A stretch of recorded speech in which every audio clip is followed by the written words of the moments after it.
Hey everyone, welcome back to the channel. Before we dive into one of the most chilling and disturbing stories from pre-Civil War Louisiana, I need you to do me a huge favor. Hit that subscribe button right now, share this video with someone who loves dark historical tales, and drop a comment telling me what state or country you're watching from. Trust me, you're going to want to follow this series because what I'm about to tell you will haunt your thoughts for days.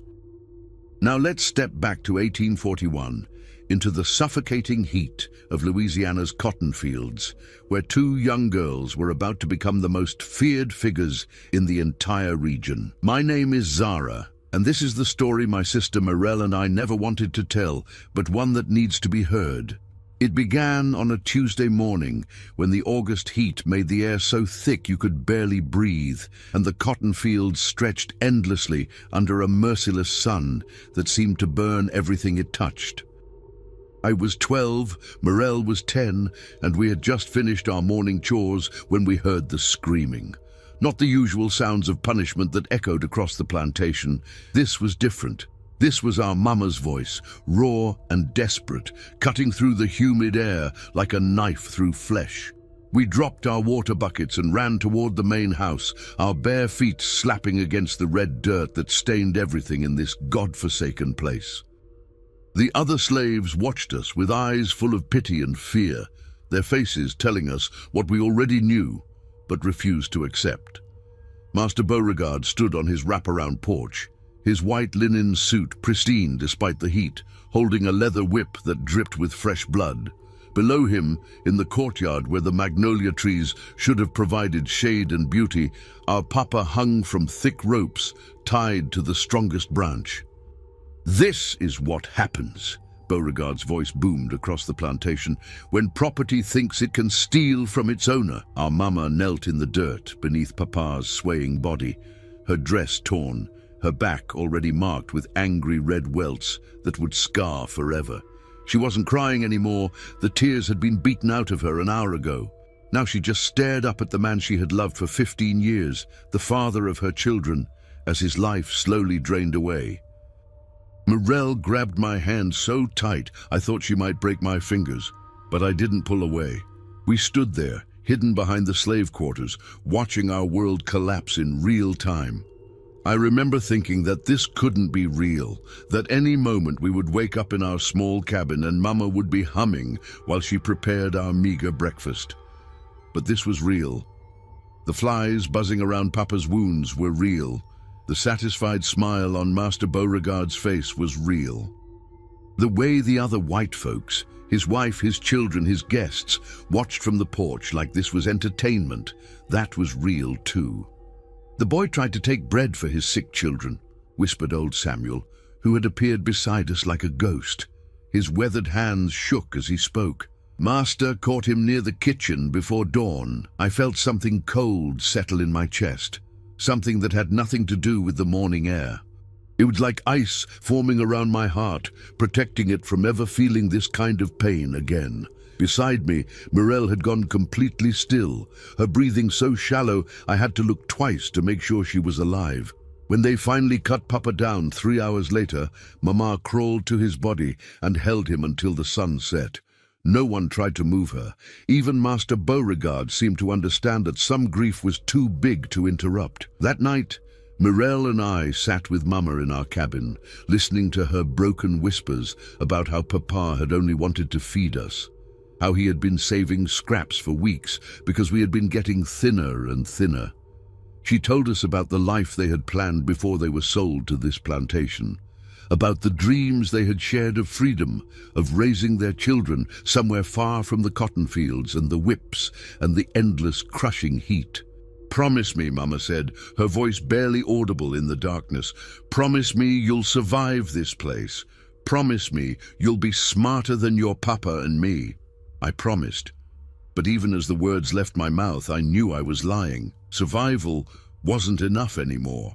The ice around my heart had spread to my veins, and I could feel it changing me, hardening me into something that could do more than just endure. Morel never spoke that night. She just stared at the wall where Papa used to sleep, her eyes reflecting the moonlight like a wild animal's. When I reached for her hand, her skin was cold as winter, and I realized that whatever had broken inside me had shattered completely inside her. The next morning, we buried Papa in the slave cemetery beyond the cotton fields, where wooden crosses marked the graves of hundreds who had died on this plantation. Master Beauregard didn't attend, but he sent his overseer to make sure we didn't take too long with our grieving. As we walked back to the quarters, I noticed how the other slaves looked at us differently now. There was sympathy, yes, but also something else, a recognition that we had crossed a line that couldn't be uncrossed.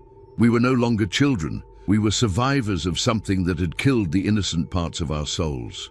That afternoon, while Mama lay in bed staring at nothing, Mirelle spoke her first words since Papa's death. "They're going to pay," she whispered, so quietly I almost missed it. I looked at my little sister, at the way her jaw had set into a hard line that made her look years older, and I knew she was right. They were going to pay, all of them, for what they had taken from us. The ice in my chest pulsed with something that felt almost like warmth, and I realized it wasn't ice at all.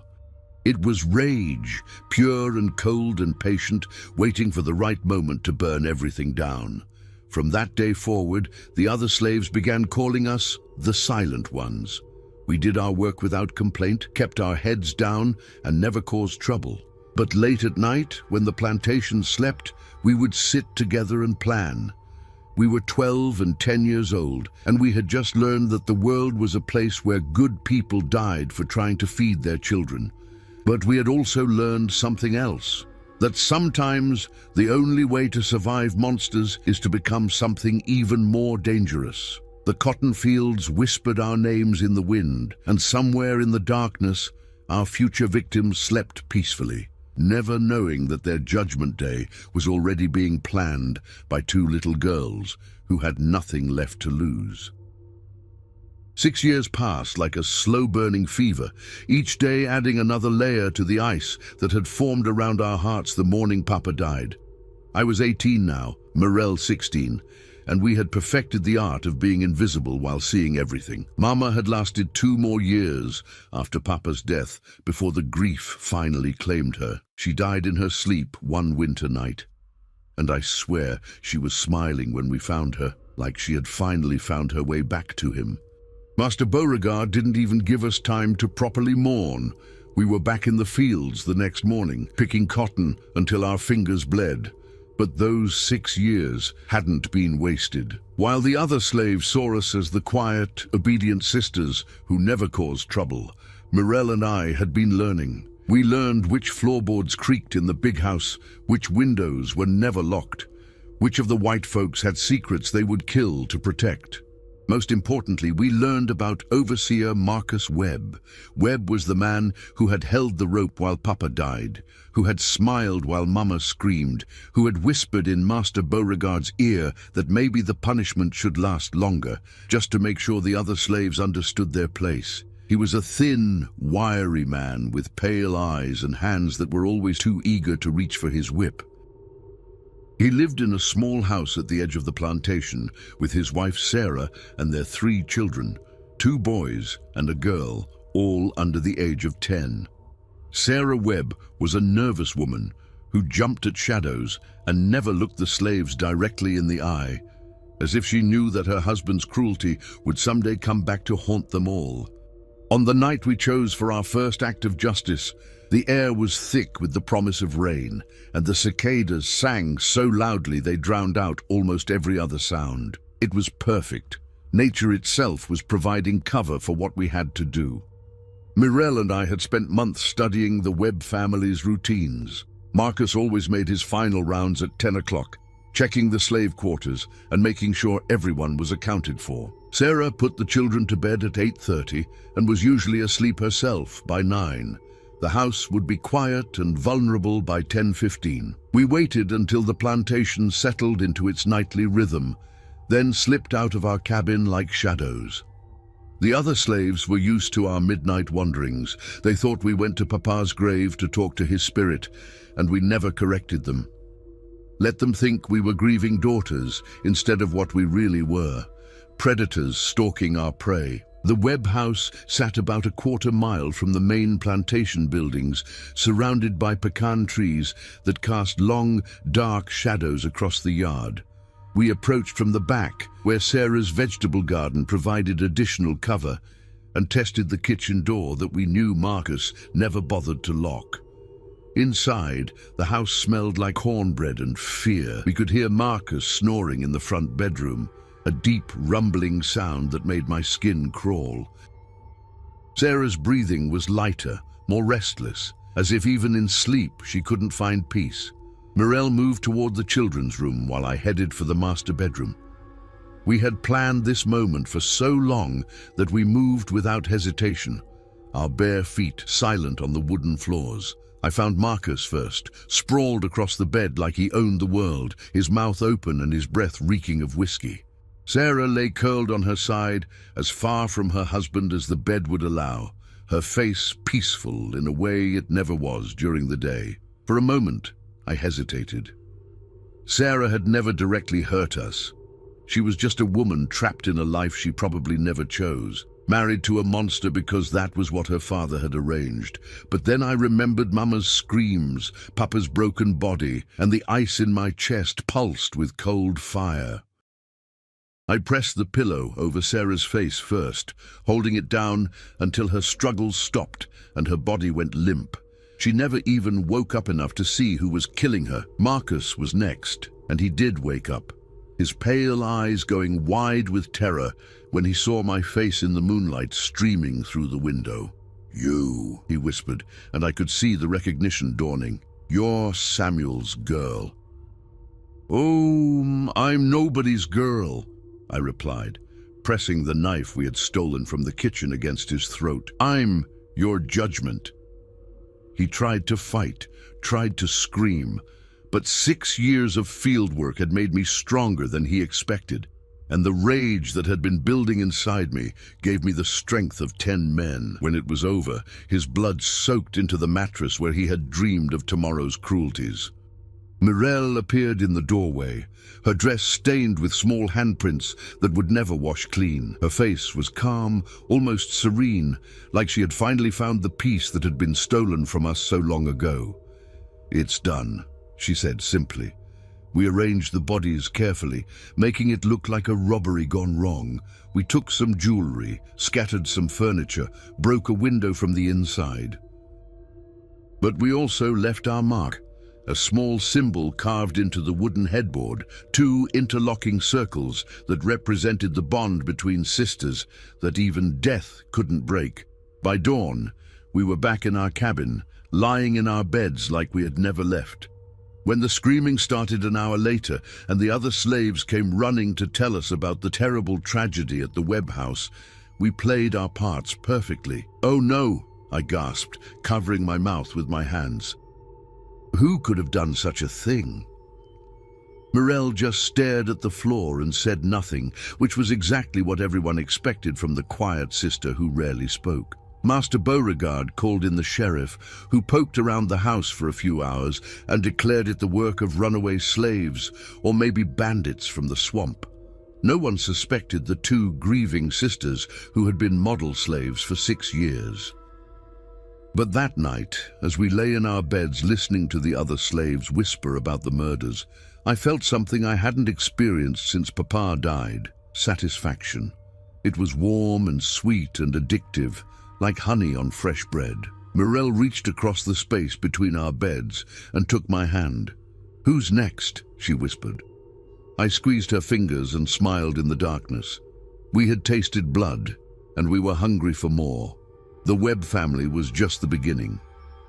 There were 3 more families on our list, 3 more sets of people who had participated in Papa's death or Mama's suffering, and we had all the time in the world to plan their endings. The cotton fields whispered our secret to the wind, and somewhere in the distance, thunder rolled across the Louisiana sky like applause. The discovery of the Webb family's bodies had sent shockwaves through the entire parish, but by the third week, life on the plantation had settled back into its familiar rhythm of cruelty and endurance. Master Beauregard hired a new overseer, a brutal man named Thomas Crenshaw, who made Marcus Webb look like a saint, and the cotton harvest continued under the merciless August sun. But Morrell and I were just getting started. Our second target was the Hartwell family, who owned the neighboring plantation and had been present the day Papa died, laughing and drinking mint juleps while they watched him swing from the magnolia tree. Jonathan Hartwell was a fat, sweaty man who treated his slaves like livestock, and his wife Margaret was known throughout the parish for her creative punishments. The Hartwells had two teenage sons who were already showing signs of their parents' cruelty, and a daughter who collected the ears of runaway slaves like other girls collected pressed flowers. They lived in a grand mansion with white columns and sprawling gardens, surrounded by hundreds of acres of cotton that stretched to the horizon. We spent weeks studying their routines, learning their habits, waiting for the perfect opportunity. Unlike the Webb house, the Hartwell mansion was heavily guarded, with dogs and armed men patrolling the grounds. But every fortress has its weaknesses, and we were patient enough to find them. The opportunity came during the harvest festival, when the Hartwells threw their annual party for the neighboring plantation owners. The house would be full of guests, the guards would be distracted by the festivities, and everyone would be too drunk on bourbon and self-congratulation to notice two slave girls moving through the shadows. We struck at midnight, when the party was at its peak, and the sound of laughter and music covered any noise we might make. The kitchen staff was too busy serving the guests to notice us slipping through the servants' entrance, and the hallways were dimly lit with oil lamps that created perfect hiding spots. We found Jonathan Hartwell first, passed out in his study with a glass of whiskey still clutched in his fat fingers. He never woke up. Morrell's knife found his heart before his brain could register the danger. Margaret was harder to reach, surrounded by her lady friends in the parlor, but we waited until she excused herself to powder her nose. The upstairs bathroom was isolated, soundproofed by thick walls and heavy curtains. Margaret Hartwell died looking into my eyes, seeing her own reflection in the blade that ended her life. Her last words were a whispered prayer to a God who had never answered the prayers of the people she had tortured. The children were the hardest part. Not because I felt mercy, the ice in my chest had long since frozen any capacity for that, but because they were scattered throughout the house, mingling with the party guests. We had to be creative, patient, surgical in our approach. Young Robert Hartwell, the eldest son, met his end in the garden maze where he had taken a slave girl to assault her. He thought he was being clever, using the party as cover for his violence, but he had chosen the wrong night to indulge his appetites. Morrell found him there and made sure he would never hurt another woman.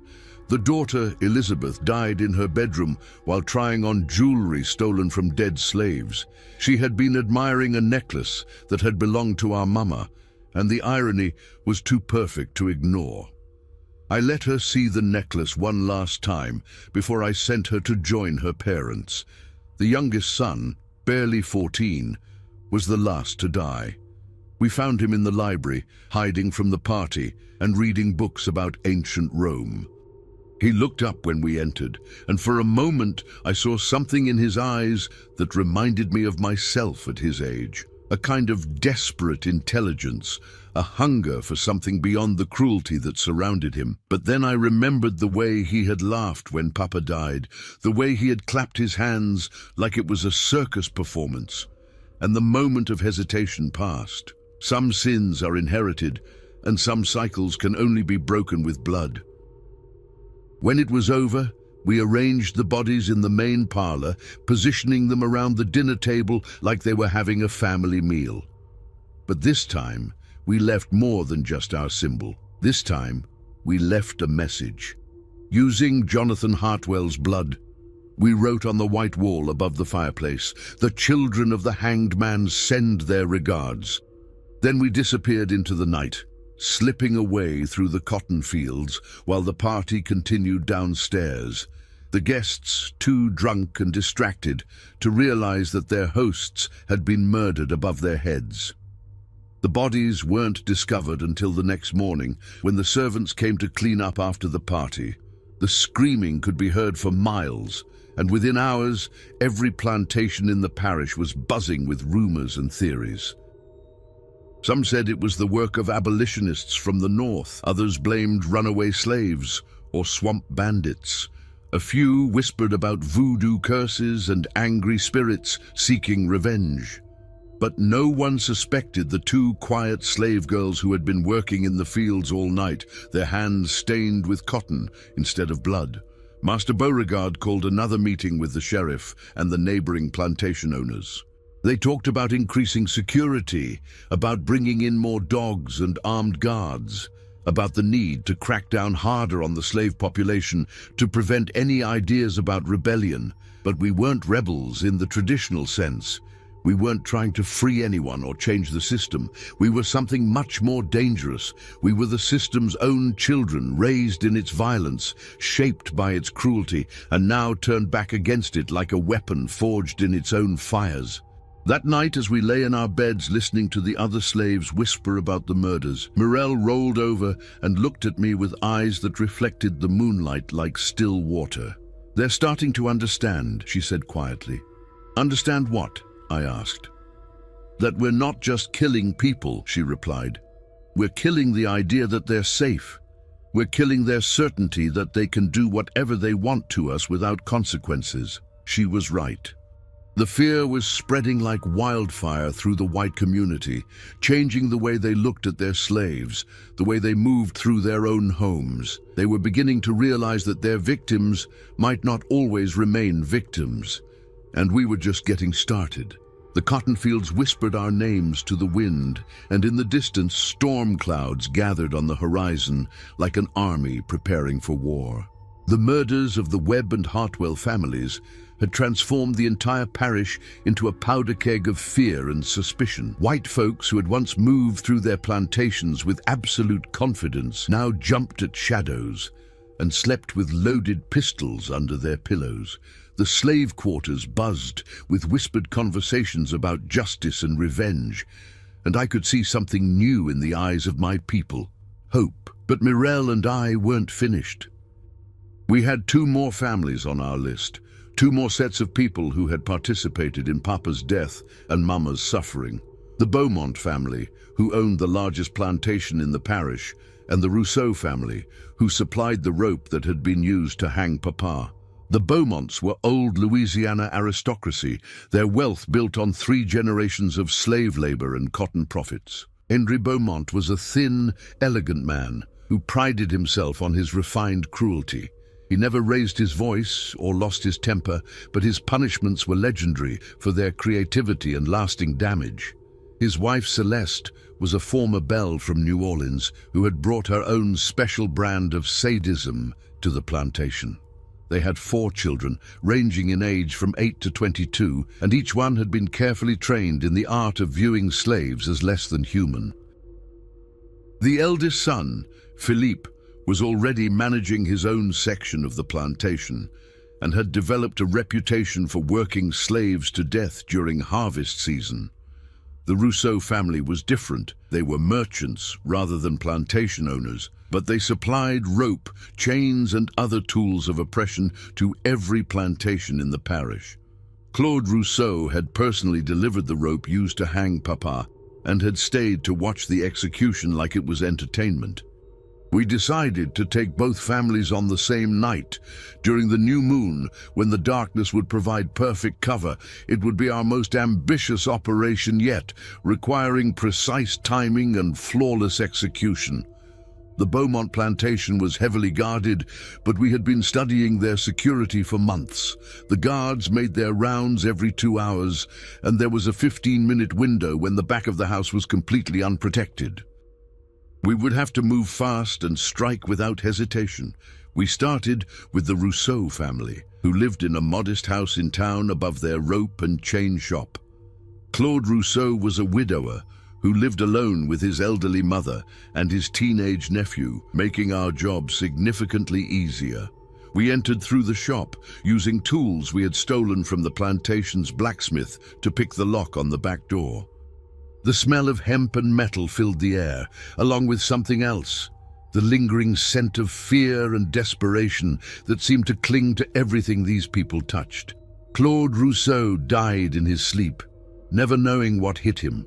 His mother lasted long enough to see my face in the lamplight, and I made sure she understood exactly why she was dying before Morel's knife found her heart. The nephew tried to run, but there was nowhere to go in the small house, and his screams were muffled by the thick walls that had been built to contain other people's suffering. We left our symbol carved into the wooden counter of the rope shop, along with a length of the same rope that had been used to hang Papa. Then we disappeared into the night, making our way across town to the Beaumont plantation. The mansion sat on a hill overlooking the river, its white columns gleaming in the starlight like the bones of some ancient beast. We approached from the riverside, where the cypress trees provided cover and the guards rarely patrolled. Getting inside was more challenging than we had anticipated. The Beaumonts had increased their security after the previous murders, and we had to wait nearly an hour for the right opportunity. But patience had always been our greatest weapon, and eventually the guards moved to their next position, leaving us a narrow window of opportunity. We entered through the conservatory, where Celeste Beaumont grew her prized orchids in a glass room that stayed warm even in winter. The flowers seemed to watch us as we moved through their midst, their exotic blooms like eyes in the darkness. Henri Beaumont was in his study, working late on plantation accounts by lamplight. He looked up when we entered, and for a moment his face showed nothing but mild curiosity, as if he couldn't quite process what he was seeing. "You're Samuel's daughters," he said finally, his voice calm and measured. "I remember you from the day your father died." "Good," I replied, stepping closer to his desk. "Then you know why we're here." He reached for the pistol in his desk drawer, but Morel was faster. Her knife caught him in the wrist, and the gun clattered to the floor as he screamed in pain and shock. "Your father was a thief," he gasped, clutching his wounded hand. "He stole food that belonged to me." "He was trying to feed his children," Morel said, her voice cold as winter wind. "Something you would never understand." We took our time with Henri Beaumont, making sure he felt every moment of his death, making sure he understood that this was justice for every slave he had tortured, every family he had destroyed, every life he had stolen for his own profit. Celeste Beaumont died in her bedroom, surrounded by the silk dresses and jewelry she had bought with blood money. She begged for her life, promised us freedom and gold if we would spare her.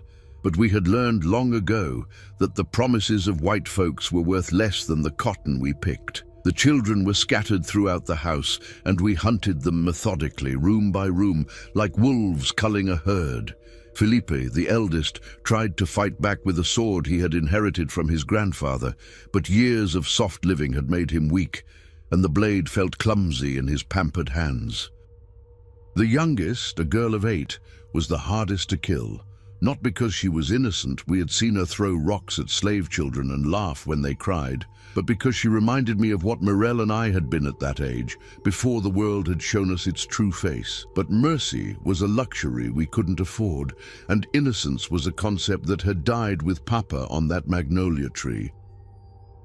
When it was over, we arranged the bodies in the grand ballroom, positioning them around the piano where Celeste had once entertained guests with songs about the romance of the Old South. We wrote our message on the wall in Henri's blood: "The rope you sold has come home." Then we walked out the front door like we owned the place, disappearing into the cotton fields as the first light of dawn began to creep across the horizon.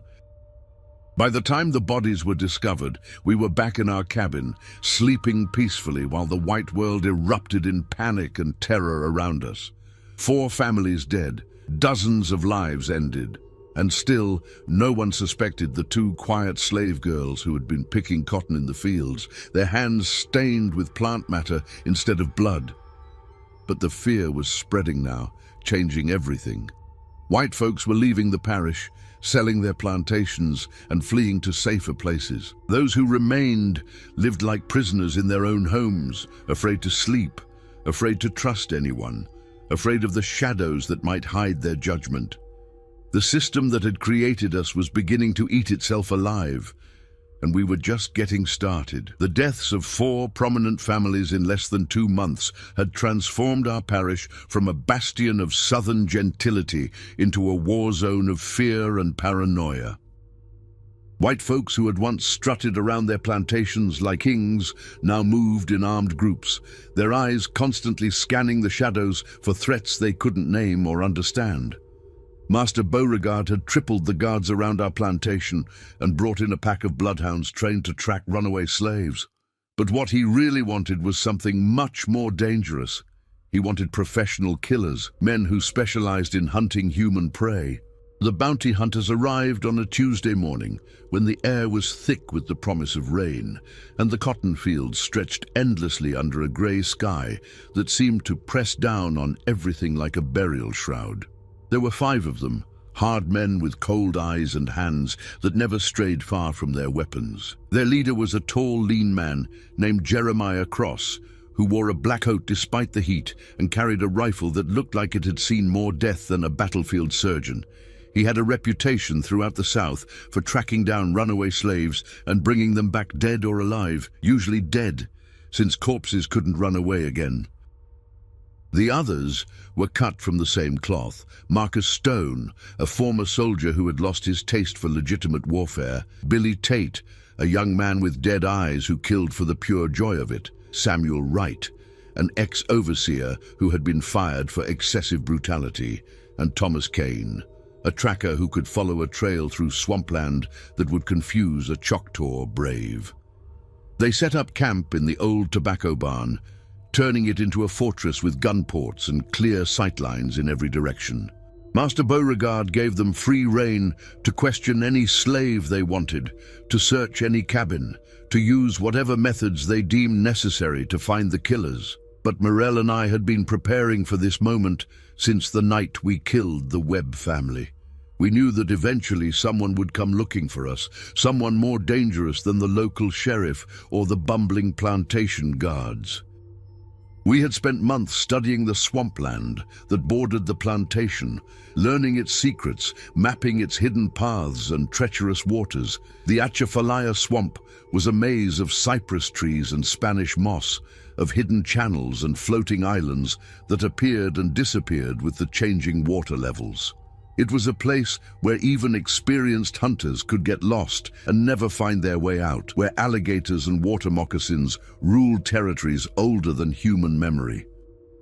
Most importantly, it was a place where the rules of the white world didn't apply, where a person could disappear completely and emerge somewhere else entirely, transformed by the ancient magic that still lingered in the dark water and twisted trees. The bounty hunters started their investigation by questioning the other slaves, using methods that would have made the Spanish Inquisition proud. They hung old Samuel from his thumbs until he passed out, then revived him with cold water and started again. They whipped young Mary until her back looked like raw meat, demanding to know what she had seen on the nights of the murders. But the slave quarters had closed ranks around us, even though most of them didn't know we were the killers they were protecting. They had learned long ago that cooperating with white authority only brought more pain, and they would rather die than betray their own people to these monsters. Jeremiah Cross grew frustrated with the lack of progress, and his methods became increasingly brutal.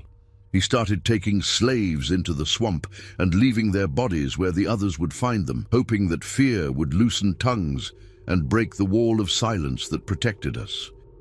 But he had made a crucial mistake. He had entered our territory, the place where we held every advantage, and he was just another lost soul stumbling through the darkness. We struck on the third night of their hunt, when Thomas Kane was tracking what he thought was our trail through the deepest part of the swamp. He was good at his job, following signs that most men would never notice, but he was tracking ghosts and shadows, following a path we had laid for him like breadcrumbs, leading to a gingerbread house. The water was chest deep when we took him, rising up from the black surface like spirits of the drowned. He never had a chance to scream, never had a chance to reach for his weapons. One moment, he was studying broken twigs and disturbed moss. The next, he was sinking beneath the surface, with Mirel's knife between his ribs. We left his body floating face down in a clearing where the others would find it, but not before we had taken his scalp and carved our symbol into his forehead. Let them know that the hunters had become the hunted, that their prey was more dangerous than they had imagined. Billy Tate was next, taken while he was relieving himself behind a cypress tree that was older than the plantation itself. We hung him from the Spanish moss like a grotesque Christmas ornament, his body swaying in the humid breeze while the alligators gathered below, drawn by the scent of blood. Samuel Wright lasted longer than the others, managing to wound Morel with a lucky shot from his pistol before I opened his throat with the knife we had taken from the plantation's kitchen.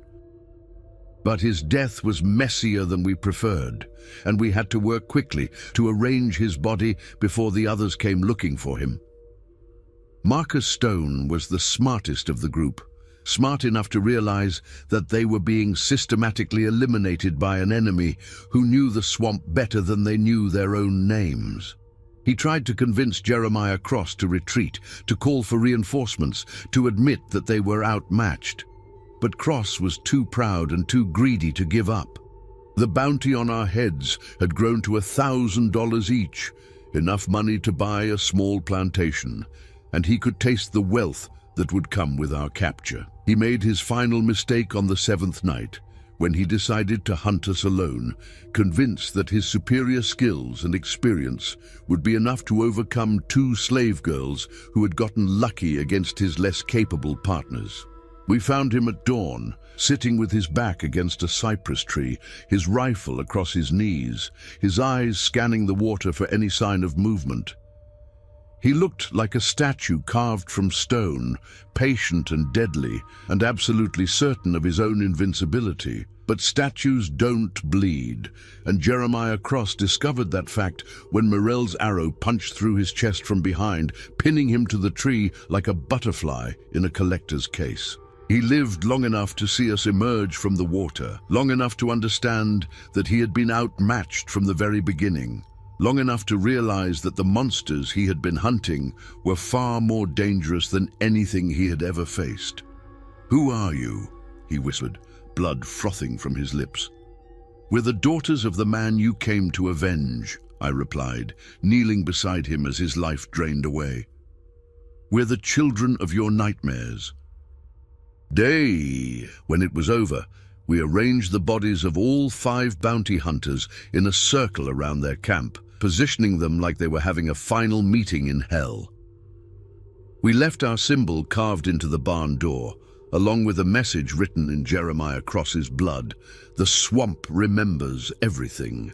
Then we disappeared back into the dark water, leaving no trail for anyone else to follow, becoming one with the ancient spirits that had always ruled this place. The discovery of the bounty hunters' bodies sent shockwaves through the entire South. These were men who had never failed to bring back their prey, men who were feared from Virginia to Texas, and they had been slaughtered like sheep by an enemy that remained invisible and untouchable. Master Beauregard stopped bringing in outside help after that. The message was clear. Anyone who came hunting for us would join the growing collection of bodies that marked our territory. The swamp had claimed its tribute, and we were its most faithful servants. The massacre of the bounty hunters had pushed Master Beauregard and the remaining plantation owners past the breaking point of rational thought. Fear had transformed them into something desperate and dangerous, like cornered animals who would rather destroy everything than admit defeat. 3 weeks after we left Jeremiah Cross and his men feeding the alligators in the swamp, Beauregard called a meeting of every white man in the parish who could hold a gun. They gathered in the main house like generals planning a war, their voices carrying across the plantation grounds as they debated the best way to root out what they called the cancer that was destroying their way of life. I watched from the cotton fields as carriages and horses arrived throughout the day, bringing plantation owners, overseers, merchants, and even the sheriff from town. By evening, there were nearly 50 armed white men crowded into Beauregard's parlor, drinking his whiskey and working themselves into a frenzy of righteous anger. The plan they hatched was as brutal as it was simple. They would surround the slave quarters and demand that we be turned over to them. If the slaves refused to cooperate, they would burn the entire quarters to the ground and shoot anyone who tried to escape. They were convinced that the other slaves were protecting us, hiding us, helping us plan our attacks. They weren't entirely wrong. While most of the slaves didn't know that Morel and I were the killers they sought, they had closed ranks around us instinctively, the way prey animals protect their young from predators. They had learned long ago that survival meant solidarity, that betraying one of their own to white authority was a sin that could never be forgiven. But what the white men didn't understand was that their plan would accomplish exactly the opposite of what they intended. Instead of isolating us, they were about to turn every slave on the plantation into our allies, transforming a secret war into an open rebellion. The siege began at dawn on a Sunday morning, when the mist still clung to the ground like the ghosts of all the slaves who had died on this cursed land. The white men surrounded the quarters with military precision, positioning themselves behind cotton bales and farm equipment, their rifles trained on the small cabins where nearly 200 slaves lived in conditions that would shame a dog kennel. Master Beauregard stepped forward with a white flag tied to a stick, playing at being a civilized man even as he prepared to commit mass murder. "You all know why we're here," he called out, his voice carrying across the silent quarters. "We want the 2 women who have been killing white families. Turn them over to us, and the rest of you will be spared." The silence that followed was deafening. Not a single door opened. Not a single voice responded to his demand. The slaves had made their choice, and it wasn't the choice the white men had expected. Old Samuel, who had somehow survived the bounty hunter's interrogation despite being beaten nearly to death, finally emerged from his cabin.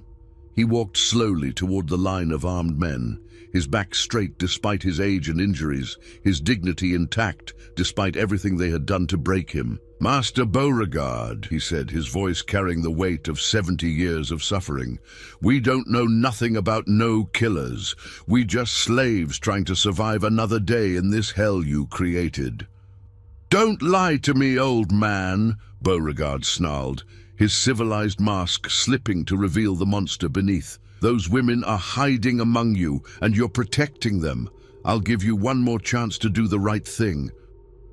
Samuel looked around at the faces of his people, at the children peeking out from behind their mothers' skirts, at the young men whose hands were already moving toward the farm tools that could serve as weapons if necessary. "The right thing?" he repeated, and for the first time in decades he smiled. "Master, I think we got different ideas about what's right." That's when Beauregard gave the order to open fire. The first volley shattered the morning air like thunder, sending splinters flying from the cabin walls and driving the slaves back into whatever cover they could find. But instead of cowering in terror as the white men had expected, something extraordinary happened. The slaves fought back. They emerged from their cabins with axes and hammers, with kitchen knives and pitchforks, with anything that could be used as a weapon. They had spent their entire lives being beaten and brutalized, and they had finally reached the point where death in battle seemed preferable to continued slavery. Young Marcus, who worked in the blacksmith shop, had been preparing for this moment for weeks. He emerged from his cabin carrying a bag full of horseshoes that he hurled at the white men with deadly accuracy, each one finding its target with a satisfying crack of bone. The women joined the fight too, throwing boiling water from their cooking pots and wielding cast iron skillets like medieval maces. Even the children contributed, darting between the cabins to carry ammunition and messages, their small size making them nearly impossible targets. But the white men had superior weapons and training, and slowly they began to push the slaves back toward the center of the quarters. Bodies fell on both sides, but for every white man who died, 3 slaves joined him in death. That's when Morel and I made our entrance. We came from the direction of the swamp, where we had been hiding since before dawn, waiting for exactly this moment. We moved like shadows given form, like death itself walking among the living, and the white men's attention turned to us like iron filings drawn to a magnet. "There!" Beauregard screamed, pointing at us with a shaking finger. "There are your killers. Take them alive if you can, but take them." The battle that followed was unlike anything that had ever been seen on a Louisiana plantation. We moved through the chaos like dancers performing a deadly ballet, our knives finding targets with surgical precision, while the slaves rallied around us with renewed courage. I put my blade through the heart of Thomas Crenshaw, the overseer who had replaced Marcus Webb, watching his eyes go wide with shock as he realized that his victims had finally learned to bite back. Morel took down 2 of the neighboring plantation owners with throws that would have impressed a circus performer, her knives spinning through the air like deadly birds. But we were outnumbered and outgunned, and eventually the weight of numbers began to tell. A rifle bullet caught me in the shoulder, spinning me around and sending me crashing into the side of a cabin. Another grazed Morel's temple, leaving a line of blood that made her look like a war goddess from some ancient mythology. The slaves were falling too, their courage no match for superior firepower. Old Samuel went down with 3 bullets in his chest, still swinging his hammer at the men who had tormented him for 7 decades. Young Marcus died trying to shield a group of children, his body riddled with holes, but his spirit unbroken. As the sun climbed higher in the sky, it became clear that this would be our last battle. We were trapped in the center of the quarters, surrounded by dead and dying slaves, facing an enemy that had us outnumbered 10-1. But we had accomplished something that no amount of killing could undo. We had shown the slaves that their oppressors could bleed, could die, could be made to pay for their cruelty. We had planted a seed of rebellion that would grow long after our bodies had fed the Louisiana soil. Master Beauregard approached us slowly, his rifle trained on my chest, his face flushed with victory and bloodlust. "It's over," he said, breathing hard from the battle. "You've caused enough trouble for one lifetime." I looked around at the carnage we had created, at the bodies of slaves and masters lying together in death, and I smiled. "No," I replied, feeling the ice in my chest pulse with cold fire one last time. "It's just beginning." The cotton fields whispered our names to the wind, and somewhere in the distance, storm clouds gathered on the horizon like an army of the dead preparing for one final charge. The siege of the slave quarters had ended with our capture, but not our defeat. As Master Beauregard and his surviving men dragged us toward the main house, I could see something in the eyes of the slaves who had lived through the battle. A spark that hadn't been there before. A flame that no amount of brutality could extinguish. They had seen their oppressors bleed. They had seen white men die by black hands. They had tasted the possibility of freedom, even if it had come at a terrible cost. Beauregard locked us in the root cellar beneath the main house, a damp, dark space that smelled of rotting vegetables and despair.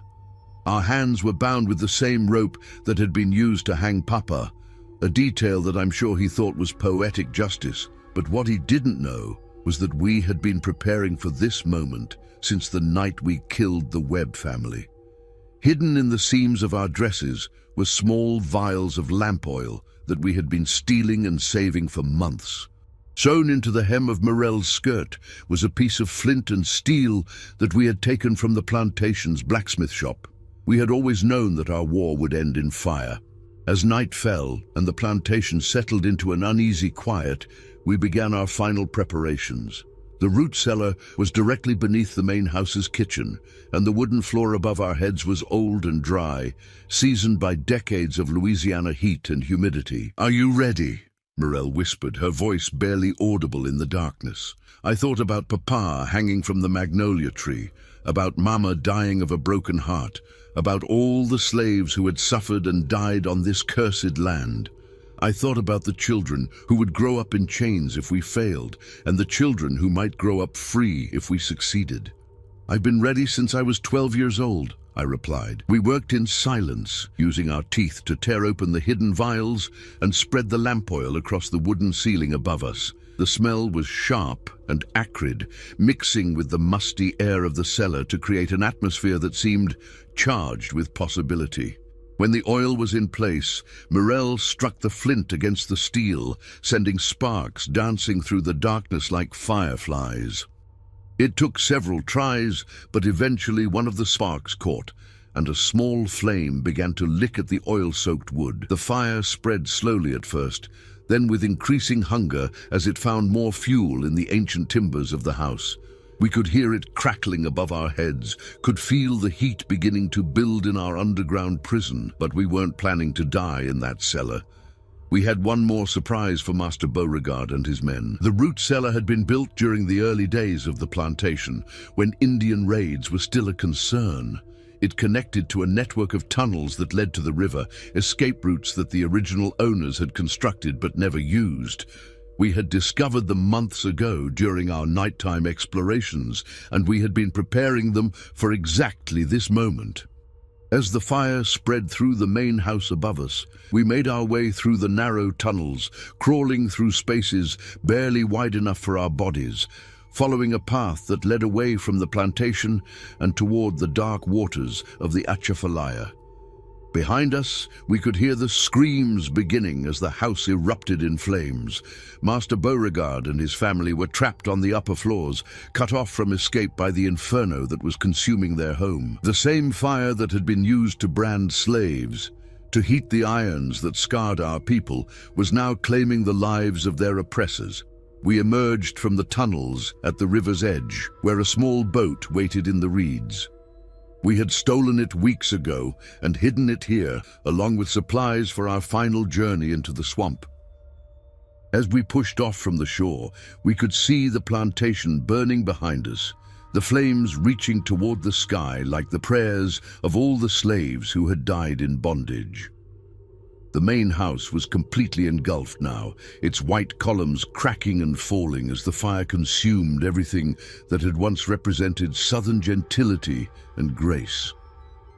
The slave quarters were burning too, but those fires had been set by the surviving slaves themselves, who had decided that they would rather destroy everything than continue living in chains. We could see figures running through the smoke and flames, some trying to fight the fires, others simply trying to escape. But there was nowhere to run, nowhere to hide from the judgment that had finally come to claim them. As our boat drifted into the deeper channels of the swamp, we heard the sound of gunshots echoing across the water. The slaves were fighting back, using weapons they had taken from the dead white men, turning the plantation into a battlefield where the old rules no longer applied. Some would die in the fighting, but others would escape into the swamp, following paths that we had shown them during our years of preparation. They would carry our story with them, spreading the word that resistance was possible, that the system could be fought and defeated. The fire burned for 3 days, consuming not just the main house, but most of the outbuildings and a significant portion of the cotton crop. When it was finally extinguished, there was nothing left but charred ruins and the blackened stumps of the magnolia trees where Papa had died. Master Beauregard's body was found in his study, burned beyond recognition, but still clutching the whip he had used to torture so many slaves. His family had died with him, trapped by the flames that had started in the cellar where they thought they had imprisoned us. The authorities searched for us for months, sending tracking parties into the swamp, offering rewards for information about our whereabouts. But the Atchafalaya had swallowed us completely, making us part of its ancient mysteries, its timeless secrets. Some say we died in the swamp, consumed by the same violence that had created us. Others claim we escaped to the north, where we lived out our days in freedom. A few whisper that we're still out there, moving through the dark waters like spirits of vengeance, waiting for the right moment to strike again. The truth is simpler and more complex than any of those stories. We became what we had always been destined to become. Legends, symbols, reminders that even the most oppressed people can find the strength to fight back when pushed beyond their breaking point. The plantation system continued for another 20 years after our war ended, but it was never the same. The fear we had planted grew and spread, changing the way masters treated their slaves, changing the way slaves saw themselves and their possibilities. When the Civil War finally came, many of the slaves who fought for their freedom carried our story with them into battle. They remembered the two sisters who had shown them that their oppressors could bleed, could die, could be made to pay for their cruelty. And in the deep swamps of Louisiana, where the cypress trees grow tall and the Spanish moss hangs like curtains between the worlds of the living and the dead, our spirits still whisper to those who have the courage to listen. We are the daughters of the hanged man, the children of a system that created its own destruction. We are the proof that some fires once lit can never be extinguished. The cotton fields remember our names, and the wind carries our story to anyone brave enough to hear it. The legend of Zara and Mirel spread throughout the South in the years following the burning of the Beauregard plantation.